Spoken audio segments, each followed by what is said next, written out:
YouTube and welcome to a brand new horror talk. So I'm Random Ross, and this month's discussion I'm going to do a retrospective on the Underworld franchise. So this is a supernatural action horror series that so far consists of 5 films, and it is about the conflict between the top two most popular supernatural creatures, the vampires and the werewolves. And of course, in horror and films and that, werewolves and vampires, if they've crossed paths, which they have many times, have always been enemies of one another, or werewolves have been enslaved to vampires of some sort. In this, we get the whole vampires versus werewolves, or in this series, Underworld, they're referred to as lycans. So, of course, the Underworld franchise, like I said, is about an ongoing war between the vampire clans and the lycans.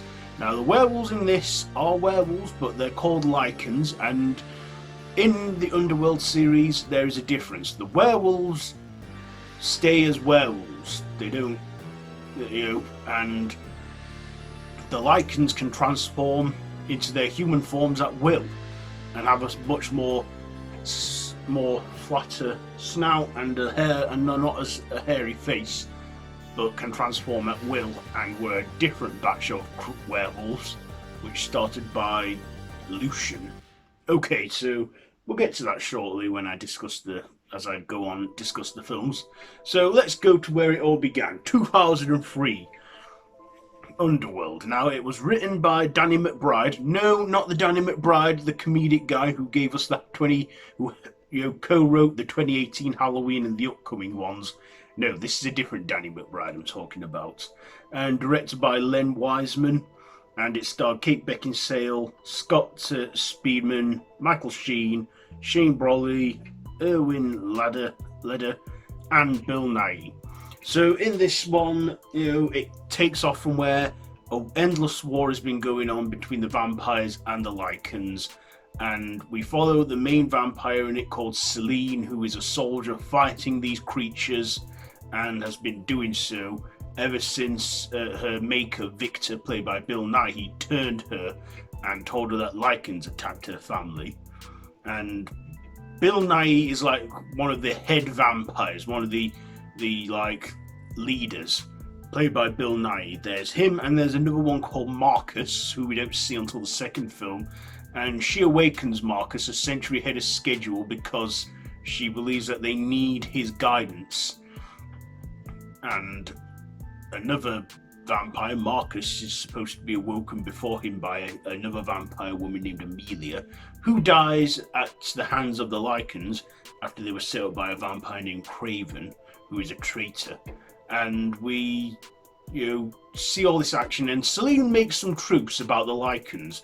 She discovers that Victor isn't the vampire that she thought he was, and then they also have this guy named Michael, who they want to turn. Lucian, played by Michael Sheen, bites him, and then he turns. Well, Celine drinks some of his blood and makes him a hybrid. And I do like that, the hybrid look of the lycan vampire hybrid from that is Michael. Of course, we don't see his full transformation into the hybrid until the final act of the movie, but when he does, he is fierce looking and badass. And the lycans as well, I like them, the CGI effects they use. Now, some CGI effects are good in it, some feel pretty dated by now, but it's still a good dark gothic action series. Kind of give me that Blade vibe, from like the Blade films. And I liked it. I liked the first film. I thought everyone did a great performance, and I enjoyed it. And I put this one, Underworld, the original film, the first one, at number 3 in my rankings of the Underworld movies. So anyway, after Underworld, 3 years later, in 2006, we got a sequel, Underworld Evolution, again written by Danny McBride and directed by Glenn Wiseman, and starred Kate Beckinsale, Scott Speedman, and this time Tony Curran, Stephen McIntosh, Shane Brolly, Derek Jacobi, and Bill Nighy. Bill Nighy reprised his role as Victor, but in flashback sequences in these movies, because at the end of the first film, he was killed. And the second film takes off not long after the first film ended. So at this point, Celine and Michael become fugitives, and Marcus, the way the first film ended, Marcus, played by Tony Curran, is awakened, and he's like a bat-like mutant sort of vampire. He can transform into this bat-like creature, and he's out to awaken his brother William.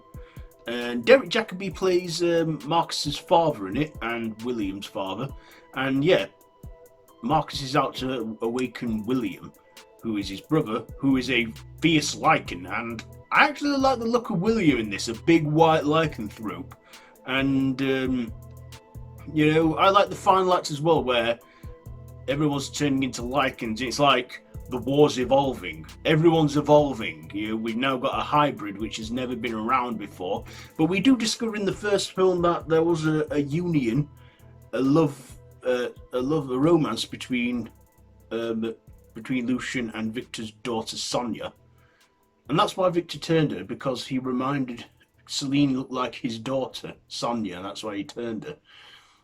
And all that gets explained in the third film, but that's what started the war between the vampires and the lichens.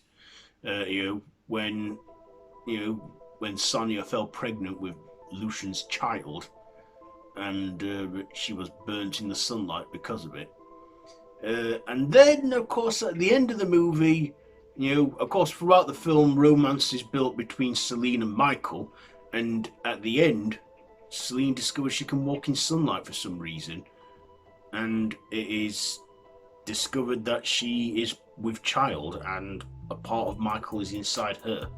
Yet, for some reason, when Sonia was pregnant with Lucian's child, she burned. I don't know why. It's just a little thing I've noticed. I don't know if anyone else did.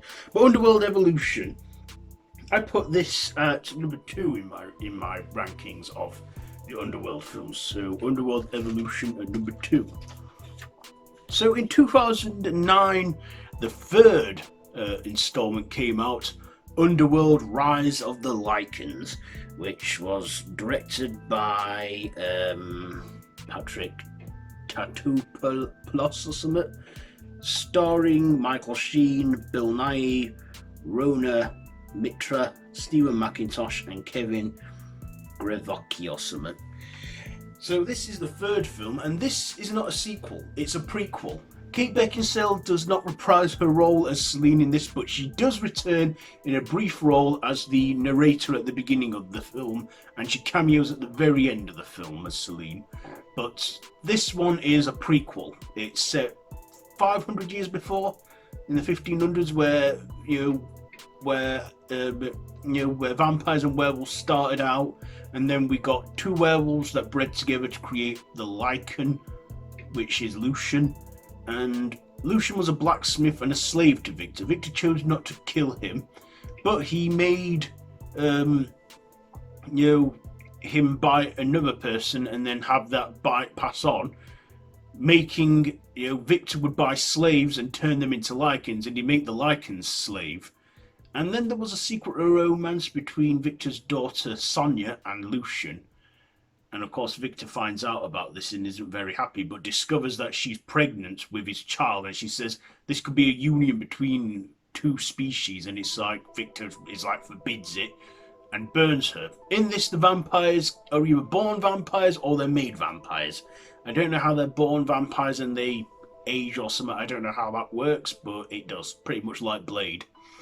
And in this, we see how the whole war started. And this is my favourite one in the franchise, because I love werewolves. In fact, with this franchise, I'm Team Lycan. I love the werewolves, and I like this take on them. Now, and I also have reviewed all these movies as well on my channel, in my Vampire Weekend, Werewolf Weekend series. Werewolf Week. And in this one, this has some good scenes in there. I love the scene when all the werewolves and the Lycans are coming out of the woods and they're heading towards the castle and they start standing up to the vampires. I love that whole scene and that whole final showdown with Victor and Lucian. and how they, start, how the war begins. That is a good film. It's a good prequel, and he's my favourite one of the series. So Underworld Rise of the Lycans, my favourite one, and I put this at number 1 in my rankings. Number 1 for Rise of the Lycans. So after that one, we got a 3-year hiatus from the series, and in 2012 we got the 4th film, Underworld Awakening, which was directed by Mans Marind or something, and Bojo. I can't pronounce the directors' names. It starred Kate Beckinsale, Stephen Ree, Michael Early, Theo James, India Ainsley, and Charles Dance. So in this one, vampires and werewolves, the existence of the creatures are being exposed to the public, and humanity is fighting back, and they don't like this, so they become wanted fugitives again from all species, from all races. So Celine and Michael plan to run away, but before that happens, they're caught, and Celine wakes up many years later in the future and discovers that she was pregnant and she had a child that is a quarter hybrid, quarter of a werewolf and a lot of... She's still a hybrid, Celine's daughter. I can't remember what she called the child, but Celine wakes up many years later in the far future in 2024 or something, and she then, finds out what's been going on, what they've been doing, and she discovers that the scientist guy, played by Stephen Ree, has been genetically modifying and altering lycanthropy and finding ways to weaponize them and make them badass. He even makes a giant badass lichen in this, which is pretty cool, and I do like that one. And again, we have a good action sequences in it and good cinematography. This one's a lot darker than the other one. Of course, Kate Beckinsale returns as Celine after her absence in the 3rd film, and this one's a sequel to the first 2. So basically, if you want to watch the Underworld films chronologically, start with Rise of the Lycans, then Underworld, then Evolution, then Awakening, and then Blood Wars. And yeah, I enjoyed that one. I liked the dystopian future that vampires and lycans are all like hated and feared by humans. So after that one, we didn't get another Underworld for 4 years, and in 2016 we got Underworld Blood Wars, which was directed by Anne Forster. I've been pronouncing her name right.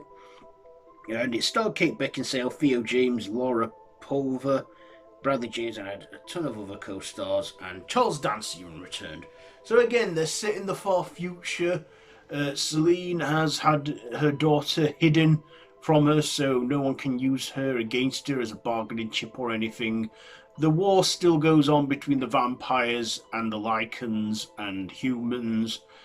Celine finds another coven of vampires, and there's just all this war going on. Celine's also on the look for Michael. Now, this one I didn't really like as much.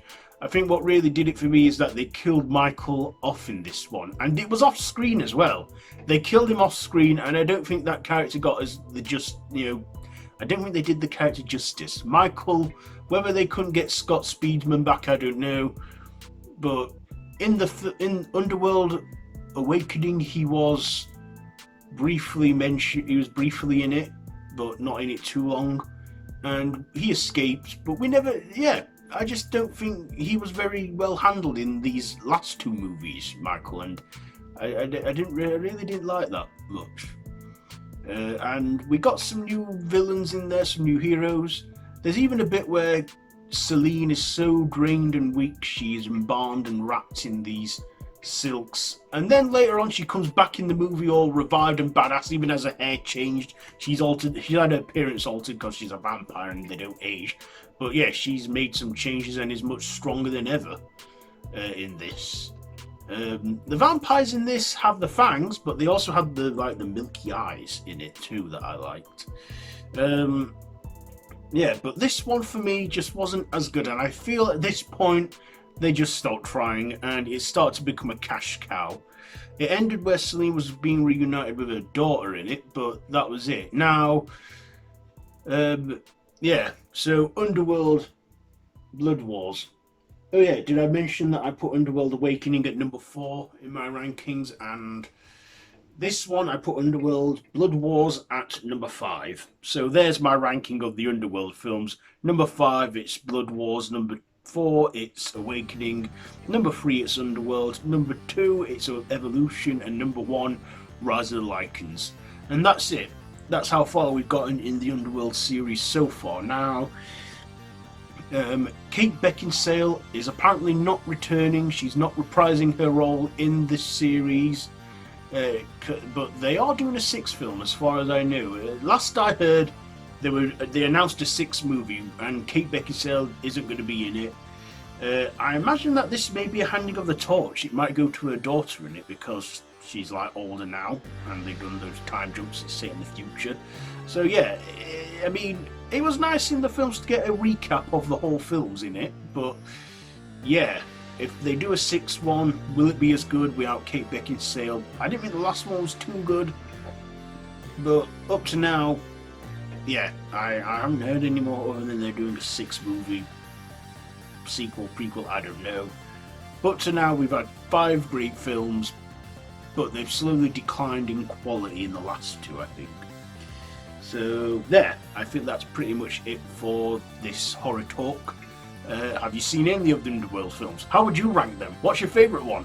Let me know all that down in the comments below. And if you like this video, be sure to give it a big thumbs up, share with your friends, feel free to subscribe to my channel if you haven't already, and to hit that notification bell.